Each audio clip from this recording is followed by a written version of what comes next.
Nang gabing iyon, nagising ang lahat ng natatagong damdamin ko sa isang iglap. Hello, ako si Marikit, 29 na taong gulang, isang simpleng babae mula sa bayan ng Lipa sa Batangas. Sa unang tingin, tila maayos ang buhay ko, may asawa, bahay, at trabaho bilang guro sa lokal na paaralan. Ngunit sa likod ng mga ngiti at abalang araw, may isang tagong lungkot na bumabalot sa puso ko. Ang gabing iyon, isang Martes, ay nagbukas ng isang pinto sa isang panibagong mundo na matagal ko nang nililihim sa sarili. Sa bahay namin sa Purok Malaya, tahimik na tahimik ang paligid, wala nang hiyawan ng mga bata sa kalsada, ni ang amoy ng bagong lutong adobo mula sa kusina. Ang langit ay unti-unting nagdilim, kulay asul na halos itim na. Nasa sala ako, nakaupo sa lumang sofa, hawak ang isang baso ng malamig na tapoy na iniwan ko lang sa mesa.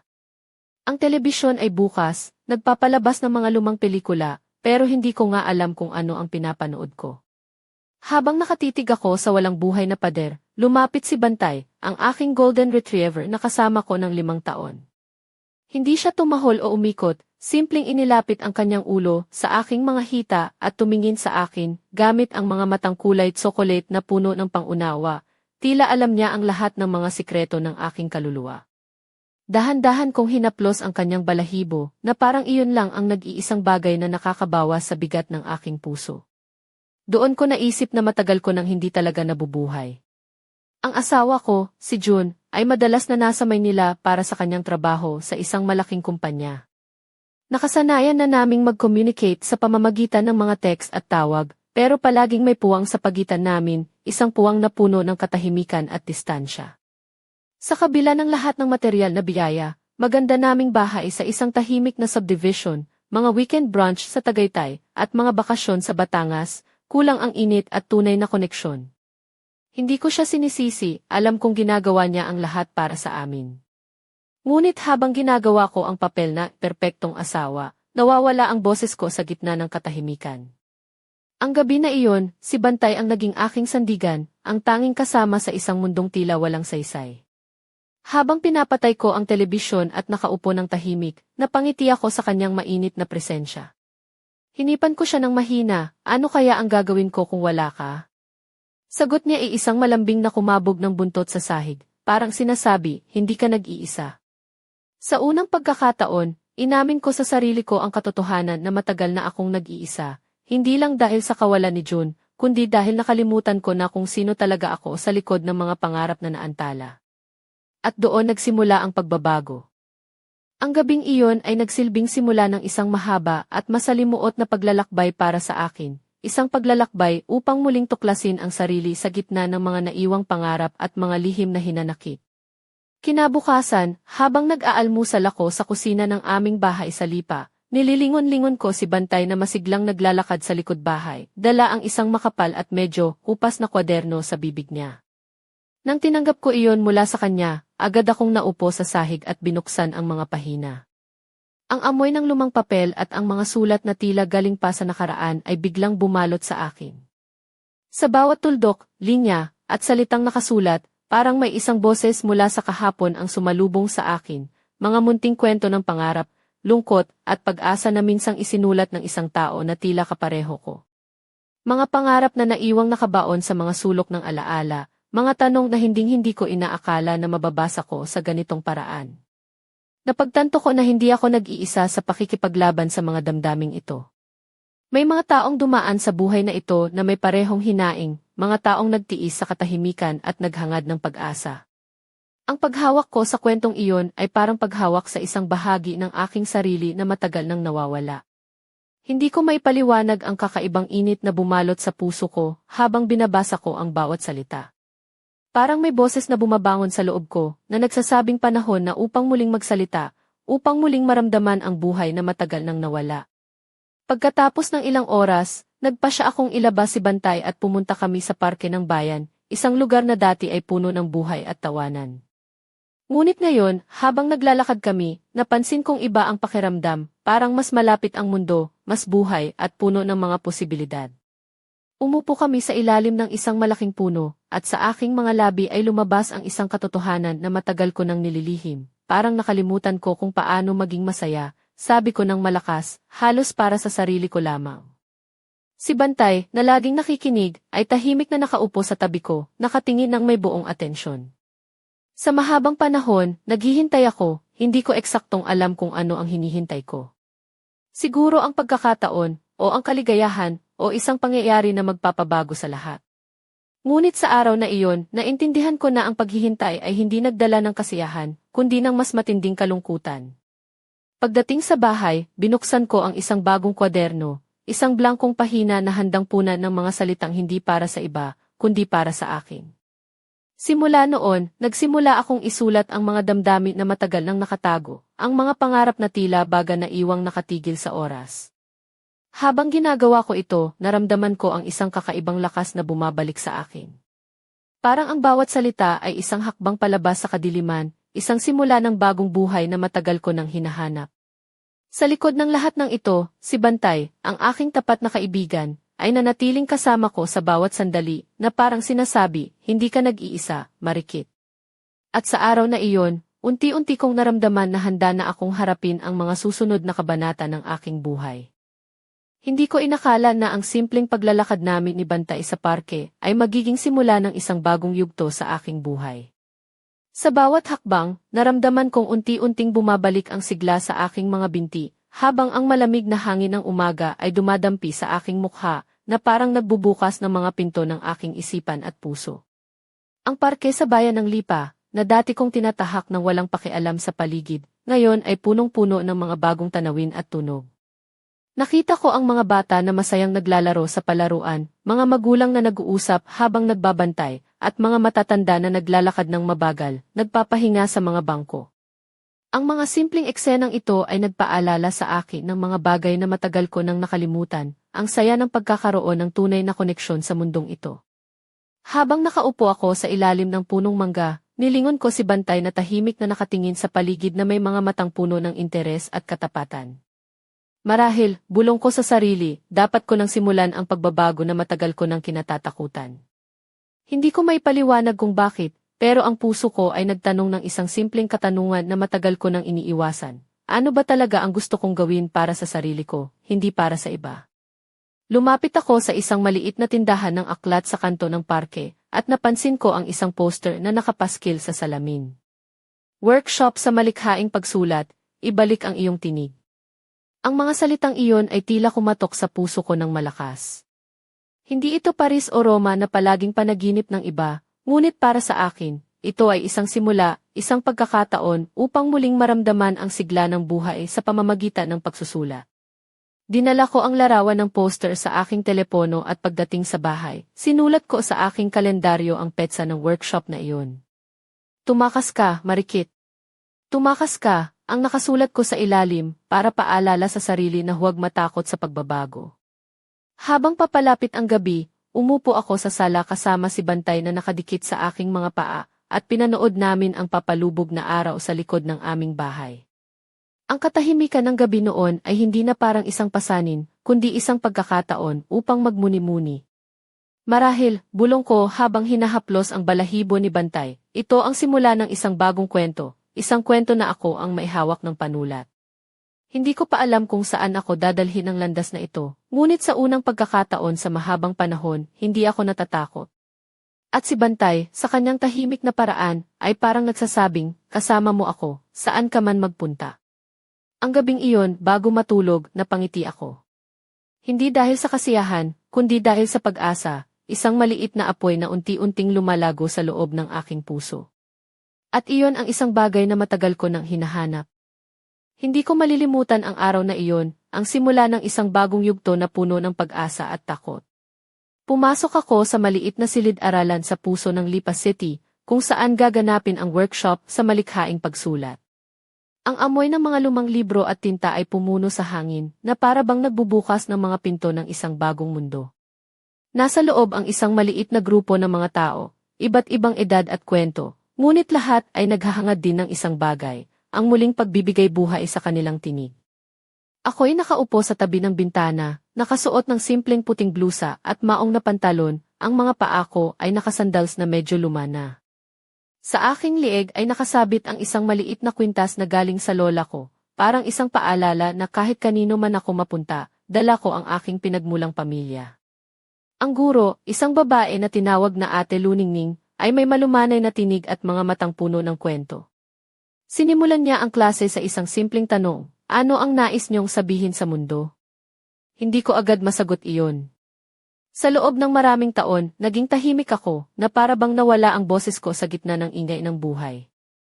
Ngunit habang tumatagal ang oras, unti-unti kong naramdaman ang apoy sa loob ng dibdib ko, isang sigla na matagal ko nang hinahanap. Sa gitna ng klase, napatingin ako sa mga kasama ko, at nakita ko rin ang kanilang mga mata na puno ng pangarap at paglaban. Parang kami mga manlalakbay na naglalakad sa iisang landas, bawat isa ay may dala-dalang kwento ng pag-asa at pag-aalinlangan. Sa hapon, habang sinusulat ko ang unang tula ko sa papel, naramdaman ko ang kakaibang kalayaan. Hindi ito para sa iba, hindi ito para sa pag-apruba, kundi para sa akin, isang lihim na paglalakbay sa loob ng sarili. Pagkatapos ng klase, naglakad ako pa uwi, bit-bit ang mga bagong salita at damdaming puno ng sigla. Sa bawat hakbang, naramdaman kong unti-unting bumabalik ang aking tunay na sarili, ang marikit na nawala sa gitna ng mga alaalang puno ng lungkot at pagkalito. Pagdating sa bahay, sinalubong ako ni Bantay na masiglang kumaway ng buntot. Pinunasan ko ang pawis sa aking noo at mumiti. Salamat sa pagsama sa akin sa bagong simula na ito, Bantay, sabi ko habang inaabot ang mga sulat ko. Sa gabing iyon, habang nakaupo kami sa sala, naisip ko na ang buhay ay puno ng mga pagkakataong handang buksan ang mga puso at isipan kung tayo lamang ay maglalakas ng loob. Ngunit sa likod ng lahat ng ito, may isang tanong na patuloy na bumabalik sa aking isipan. Paano kung ang pagbabagong ito ay hindi sapat upang punan ang kailaliman ng aking kaluluwa? Hindi ko pa alam ang sagot, ngunit handa na akong harapin ang mga susunod na kabanata, kahit papuno ito ng mga hindi inaasahang pagsubok at sorpresa. At si Bantay, tulad ng dati, ay nananatiling aking gabay at kasama sa bawat hakbang ng aking paglalakbay. Hindi ko malilimutan ang gabing iyon, ang unang gabi matapos ang aking unang klase sa malikhaing pagsulat. Umuwi ako sa bahay sa lipa na may daladalang kakaibang pakiramdam, pag-asa at takot na magkahalo. Habang naglalakad kami ni Bantay papasok sa aming sala, napansin ko ang lamig ng hangin sa loob ng bahay na para bang iniintindi rin ang bigat ng aking nararamdaman. Nakahiga ako sa lumang sopa, suot ang puting blusang may mga palamuti sa manggas at isang simpleng palda na bahagyang sumasabay sa bawat ikot ng aking katawan. Ang aking mga paa ay nakasuot ng tsinelas na medyo kupas na, ngunit sa gabing iyon, parang naging simbolo ito ng aking paglalakbay, simpleng simula, ngunit puno ng posibilidad. Si Bantay ay naupo sa tabi ko, inilapit ang kanyang mainit na katawan at inilagay ang ulo sa aking kandungan. Ang kanyang mga matang kulay tsokolete ay puno ng pag-unawa, na parang sinasabi, hindi ka nag-iisa. Habang hinaplos ko ang kanyang balahibo, naisip ko ang mga salita na isinulat ko sa aking unang klase, mga pangarap, mga takot, at mga lihim na matagal ko nang inilibing. Ngunit sa kabila ng lahat, may isang aninong patuloy na bumabalik sa aking isipan, ang kawalan ni June ang asawa kong madalas nawala sa bahay, dahil sa mga biyahe sa Maynila at iba pang lungsod. Ang mga gabing mag-isa ako sa bahay ay hindi na bago, ngunit sa pagkakataong ito, ang lungkot ay parang mas matindi at mas malalim. Habang pinapanood ko ang malabong anino ng mga puno sa labas ng bintana, naisip ko kung hanggang kailan ko kaya tatanggapin ang ganitong kalagayan. Ang bahay na puno ng katahimikan, na dati ay tahanan ng mga pangarap, ngayon ay tila isang kulungan ng mga naiwang pangarap at pag-asa.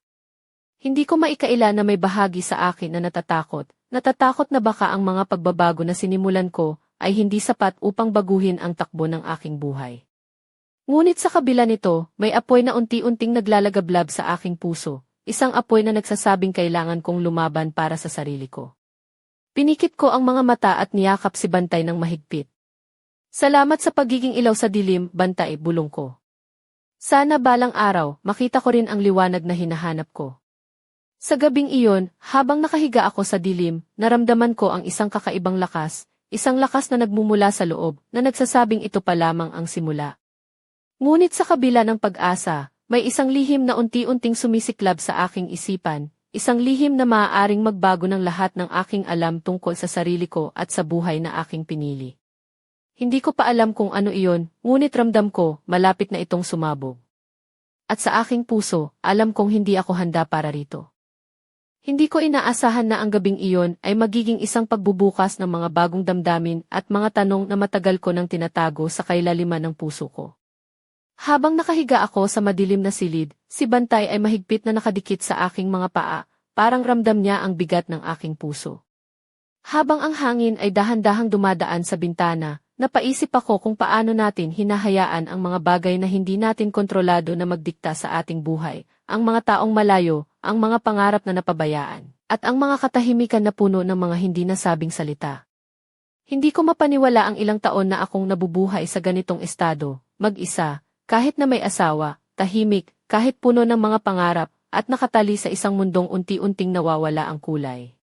Kung naibalik ko lang ang oras, baka mas pinili kong magpakatotoo sa sarili ko, magpahayag ng mga saloobin, at hindi hayaan ang sarili na malunod sa katahimikan ng pag-iisa. Ngunit wala nang saysay ang pagsisisi ngayon, ang mahalaga ay ang aking desisyon ngayon na baguhin ang direksyon ng aking buhay.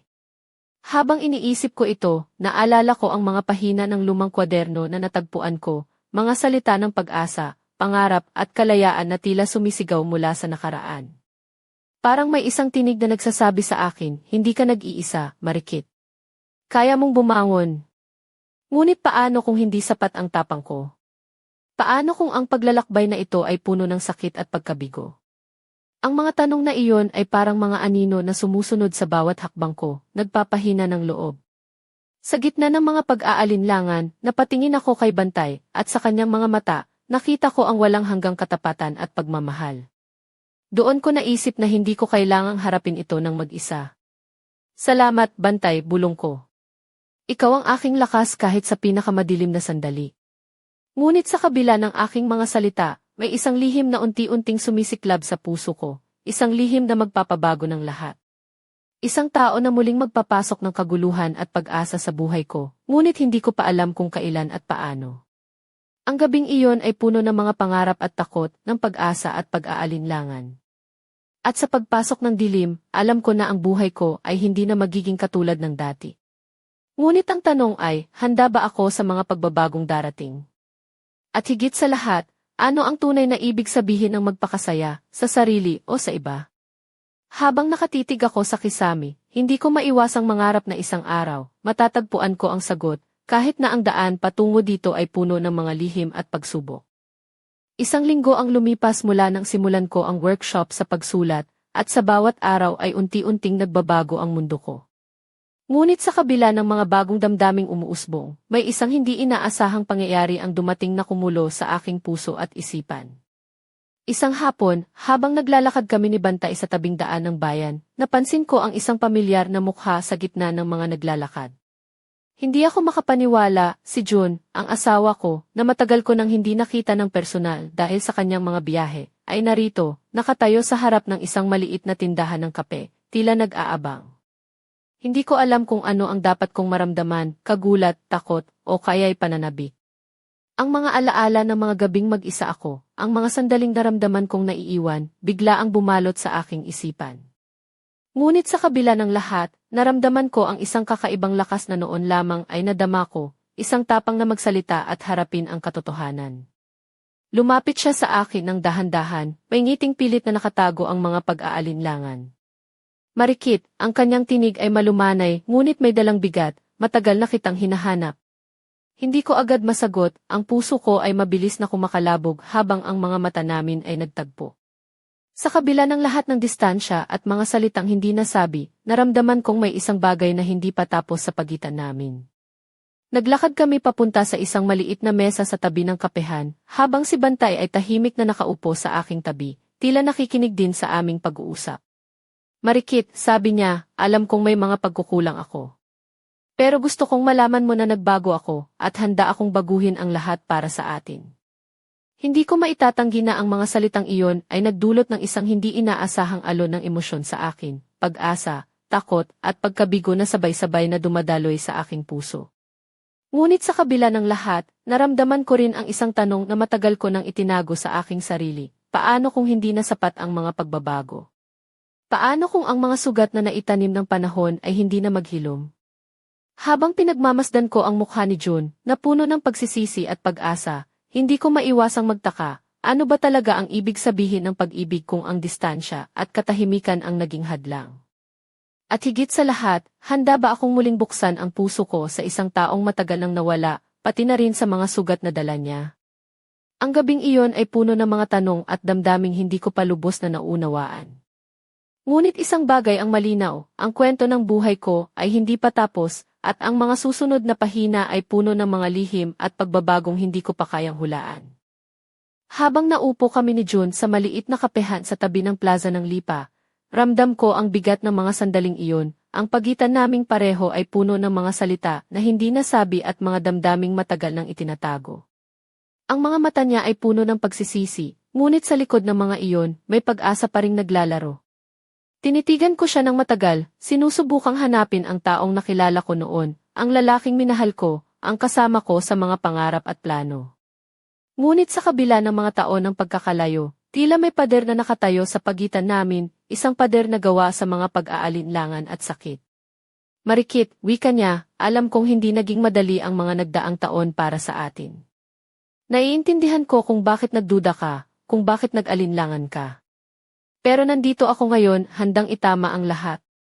Hindi ko maiwasang maiyak, hindi dahil sa kaligayahan, kundi dahil sa bigat ng mga alaala, ang mga gabing nag-iisa ako, ang mga sandaling naiwan sa dilim, ang mga pangakong tila napako sa hangin.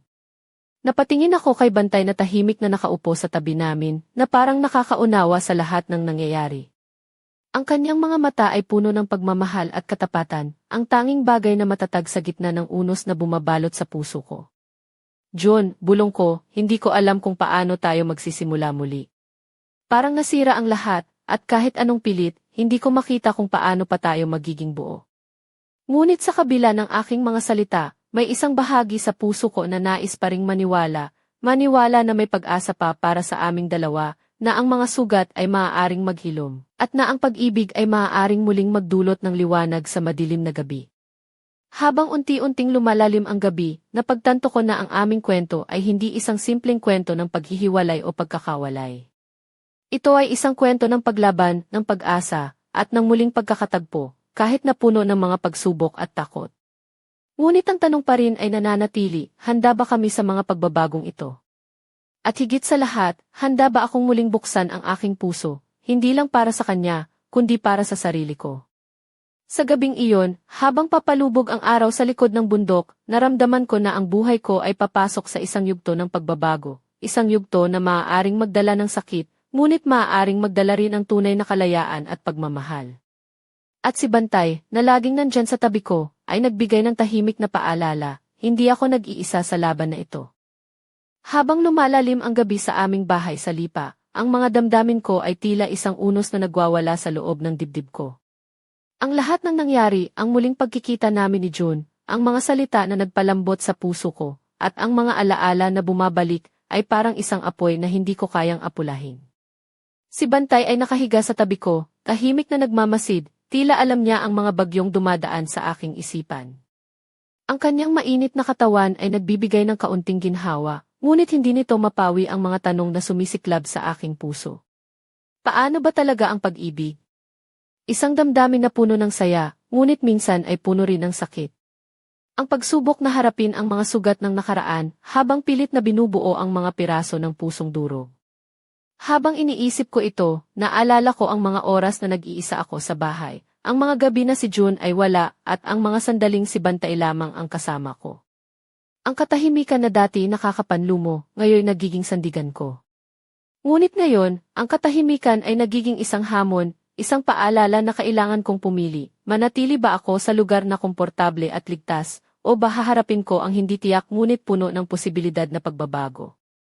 Ang puso ko ay tila nahahati sa dalawang bahagi, isang bahagi na natatakot sa pagbabago, at isang bahagi na naglalakas loob na lumaban para sa sarili. Sa gitna ng lahat ng ito, naramdaman ko ang isang kakaibang lakas na nagsimula sa loob, isang apoy na unti-unting lumalaganap kahit sa kabila ng mga pagsubok. Ang gabing iyon ay puno ng mga emosyon, pag-asa, takot, saya, at lungkot all in one. Ang bawat salita, bawat hinga, ay isang paalala na ang buhay ko ay hindi na tulad ng dati. At sa kabila ng lahat, may isang pangako na ibinulong ko sa sarili ko, hindi ako susuko.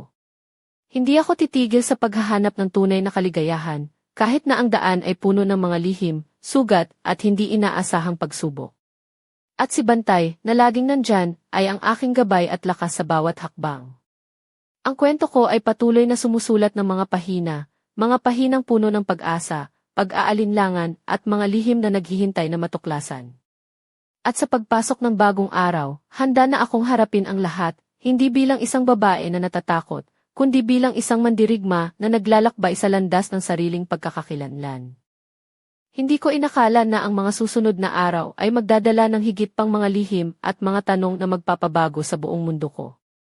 Isang gabi, habang tahimik ang buong bahay, may narinig akong malumanay na katok sa pintuan. Nang buksan ko ito, isang sulat ang iniabot sa akin, walang pangalan, walang pirma, ngunit puno ng mga salitang kumakatok sa puso ko. Marikit, ang nakasulat, hindi mo kailangang maglakbay ng mag-isa. May mga taong handang samahan ka sa bawat hakbang, kahit na hindi mo pa sila nakikilala. Ang tunay na pagsubok ay hindi sa pag-alis, kundi sa pagtanggap sa sarili at pagtanggap sa pagbabago. Hindi ko maintindihan kung sino ang nagpadala ng sulat, ngunit ang mga salita nito ay parang isang lihim na gabay na matagal ko nang hinahanap.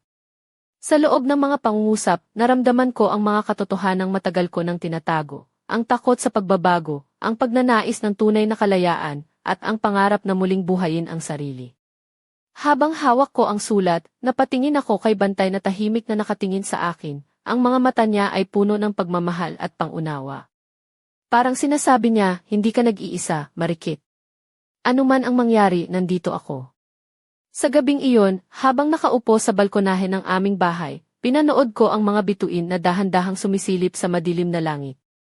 Ang puso ko ay puno ng pag-asa, ngunit may kaakibat ding takot sa mga susunod na hakbang, sa mga lihim na matutuklasan, at sa mga pagbabago na darating. Ngunit sa kabila ng lahat, naniniwala ako na ang bawat dulo ay simula ng isang bagong kwento.